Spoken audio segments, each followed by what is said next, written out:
यह battle to the heaven season 7 part 362। अगर आपने लास्ट एपिसोड ना देखा हो तो लिंक डिस्क्रिप्शन में मिल जाएगा।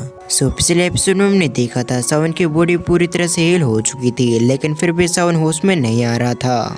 इस बात से सभी लोग परेशान होने लगे। लेकिन एक साल बाद अचानक से फॉलो में स्टार पवेलियन हिलने लगी। तो अब आगे इस एपिसोड की शुरुआत में मास्टर येलो को देखते हैं, जो काफी खुश होते हुए कहते हैं फाइनली वो लड़का होश में आ चुका है। जिस पर फेंग जुनजे कहते हैं तुमने बिल्कुल सही कहा, फाइनली वो लड़का होश में आ चुका है, अब हमें उससे मिलने के लिए जाना चाहिए। सीन शिफ्ट कर हम लीडर फिर डॉक्टर और जिया को देखते हैं, जो इस चीज को महसूस करने के बाद वो दोनों भी काफी खुश हो गए थे।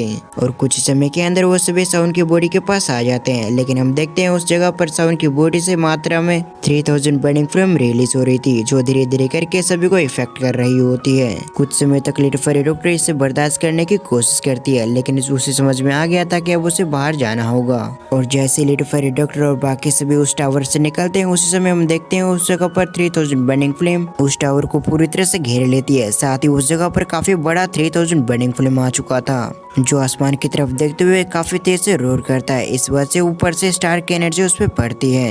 ये देखने के बाद सभी लोग सरप्राइज हो गए थे। वो कहते हैं तो एक डोजोंग की एनर्जी है। उस व्यक्ति के इतना कहते हैं, उसके अगले पल हम एक फिगर को देखते हैं जो उस ड्रैगन के ऊपर खड़ा हुआ था, जो और कोई नहीं बल्कि सावन था, जिसके अंदर से एक टेरिफाइंग एनर्जी निकल रही थी, जो ये शोर कर रहे थे कि सावन एक डोजोंग बन चुका है। दूसरी तरफ हम मूचन को देखते हैं, जो ये देखने के बाद काफी ज्यादा सरप्राइज हो गई थी। वो अपने मन में कहती है 1 साल के अंदर डोजोंग। ये लड़का जब भी मुझे मिलता है हमेशा मुझे सरप्राइज करता रहता है। पिछली बार मुझे मिला था तो मुझे काफी सरप्राइज कर दिया था, और जब ये घायल हालत में इस जगह पर आया था तब भी इसने एक डोजोंग से फाइट करी थी।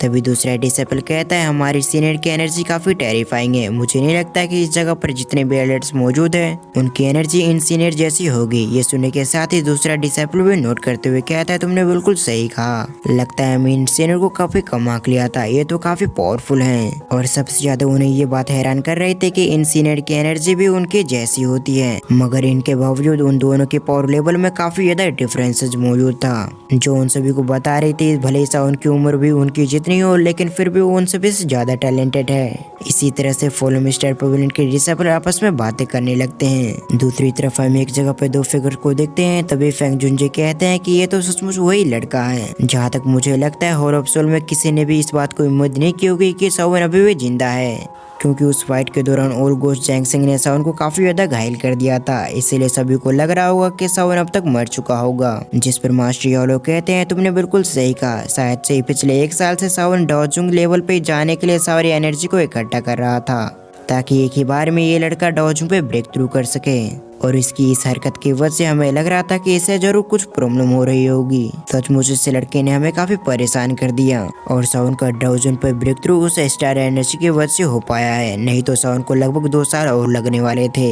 मगर ये बात मानना पड़ेगा, सावन को मौके का फायदा उठाना काफी अच्छी तरह से आता है, तभी तो सावन ने इस मौके का फायदा उठाते हुए डोजोंग पर ब्रेक थ्रू कर लिया। सीन शिफ्ट होकर हम 3000 बर्निंग फ्लेम को देखते हैं, जो कुछ समय के अंदर पूरी तरह से डिसअपीयर हो गया होता है, जिस वजह से सावन की फिगर पूरी तरह से सभी को क्लियर दिखाई दे रहा था। दूसरी तरफ सावन की बात करी जाए तो काफी खुश लग रहा था। सावन अपने मन में कहता है कि यह डोजोंग की पावर होती है, सचमुच ये काफी टेरिफाइंग है, इसीलिए डोजोंग पे ब्रेक थ्रू करने के लिए सभी लोग एक दूसरे को मारने के लिए भी तैयार हैं। ये सब सोचकर और अपने अंदर की टेरिफाइंग एनर्जी को महसूस करके सावन के चेहरे पे जीत वाली स्माइल आ गई थी। सावन को ऐसा लग रहा था कि सावन ने किसी एम्पायर को जीत लिया हो, और अपनी टेरिफाइंग पावर को इस्तेमाल करने के लिए फिर सावन अपने हाथों को फ्लिप करता है, जिस वजह से तो सावन के सामने वाली स्पेस क्रैक हो जाती। तभी सावन अपने मन में कहता है मेरे स्ट्रेंथ को देखते हुए अगर फिर से ओल्ड गोस्ट जैंगसिंग मेरे सामने आता है तो मैं उसे काफी अच्छे से टक्कर दूंगा। भले मैं अपने अंग्रेज बुद्धा लोटस के अलावा उसे ना मार पाऊं, लेकिन फिर भी मैं उसे अच्छे से तो टक्कर दे ही पाऊंगा। और तो और सावन उसको बिना अंग्रेज बुद्धा लोटस को ना हरा पाए, लेकिन इसका ये मतलब नहीं कि वो उसे हरा पाएगा। इन्हीं चीजों को सोचते हुए सावन अपने मन में कहता है तुम इस बार मुझे मिल जाओ, अगर मैं तुम्हें इस बार ना मारूं तो फिर मेरा नाम भी सावन नहीं। ये सब सोचते हुए सावन काफी गुस्सा हो जाता है। तभी उस जगह पर कई सारे फिगर आ जाते हैं, जो आते हुए कहते हैं सावन तुम फाइनली होश में आ चुके हो।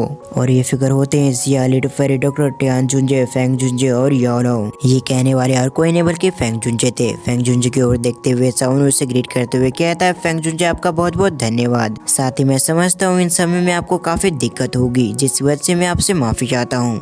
जिस पर फेंग जुनजे कहते हैं अगर तुम्हें शुक्रिया कहना चाहते हो तो तुम्हें अपने मास्टर का करना चाहिए, क्योंकि जब से तुमने अपने मास्टर को रेस्क्यू करवाया और साथ ही तुम्हारी ऐसी कंडीशन हुई थी तब से इसने बिल्कुल भी चैन नहीं लिया। यह हमेशा कुछ न कुछ ऐसी चीजें ढूंढने की कोशिश कर रहा था जिससे तुम इन फ्यूचर में काफी ताकतवर बन सको, और इसके अलावा भी तुम्हारे मास्टर ने काफी कुछ किया है, इसलिए तुम्हें उनका धन्यवाद कहना चाहिए। सभी बातों को सुनने के बाद साउन की नजर भी अपने मास्टर पे जाती है जो अभी उसे ही देख रहे थे।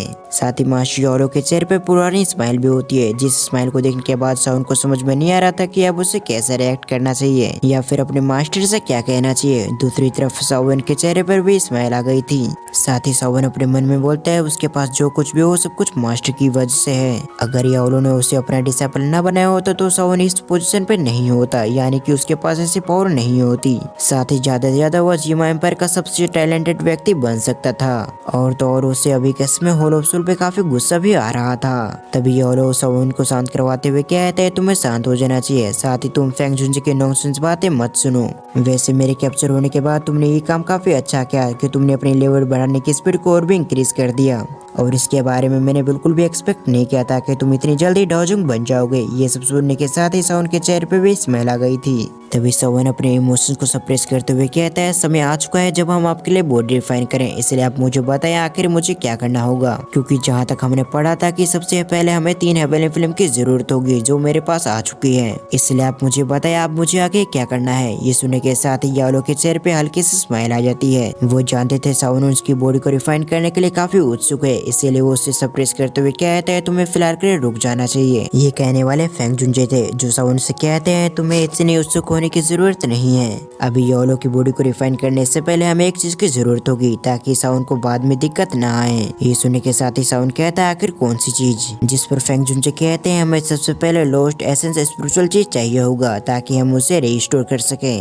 क्योंकि होल ऑफ सोल सभी सोल बॉडीज के अंदर से लोस्ट एसेंस स्पिरिचुअल ची को निकाल देती है, और इसकी वजह से उन सोल बॉडीज की लाइफ कम हो जाती है, साथ ही उनकी सोल डैमेज भी हो जाती है, जिस पर साउन को तो काफी गुस्सा आ रहा था। तभी वो फेंग जुनजे से कहता है आखिर हम मास्टर की लोस्ट एसेंस स्पिरिचुअल ची को कैसे रिस्टोर करेंगे। कुछ सोचते हुए फेंग जुनजे कहते हैं एसेंस स्पिरिचुअल ची को रिकवर करना काफी मुश्किल होगा, मगर इस दुनिया में 2 चीज है जिसकी वजह से हम इसे रिस्टोर कर सकते हैं। ये सुनने के साथ ही साउन कहता है आखिर वो दोनों चीज कौन सी है, मैं इसके लिए तैयार हूँ, बस मुझे आप उन दोनों का नाम बताइए, चाहे कुछ भी हो मैं उन दोनों को जरूर ढूंढ लूंगा। जिस पर फेंग जुनजे कहते हैं जिन 2 चीजों का नाम मैं बताने वाला हूँ वो दोनों काफी रेयर है, पहला स्नो बेबी फ्रूट और दूसरा स्पिरिचुअल ड्रैगन हेवनली फंगस। इन दोनों चीजों में हमारे पास एक भी चीज आ जाएगी तो हमारा काम काफी आसानी से हो जाएगा, मगर परेशानी की बात यह है कि तुम पिछले 1 साल से जब तुम आराम कर रहे थे तब मैंने इसे ढूंढने की कोशिश की थी, लेकिन मुझे इसके रिलेटेड कोई भी इंफॉर्मेशन नहीं मिली, और इन सभी चीजों को मैंने एंशिएंट किताबों में पढ़ रखा था। फेंग जुनजे की पूरी बात सुनने के बाद तो साउन भी हेल्पलेस फील कर रहा था। साउन को समझ में नहीं आ रहा था कि अब वो क्या करे, क्योंकि किसी भी हालत में उसे अपने मास्टर के लिए बॉडी तो रिफाइन करनी ही है। जब वो सभी परेशान हो रहे थे तभी एक व्यक्ति कहता है मेरे पास एक उपाय है, और इस सीजन के साथ हमारा ये पार्ट यहीं पर एंड होता है। नेक्स्ट पार्ट में हम देखेंगे आखिर ये व्यक्ति कौन है, साथ ही इसे क्या पता है। और अगर आप इसके नेक्स्ट पार्ट को जल्द से देखना चाहते हो तो इस वीडियो पर 600 के लाइक्स को कंप्लीट करें, और अगर आप मेरे वीडियो को फुल वॉच कर रहे हैं तो आपको ये वीडियो कैसे लगी आप मुझे कमेंट करके जरूर बताएं। साथ ही वीडियो को यहाँ तक देखने के लिए आपका बहुत बहुत धन्यवाद।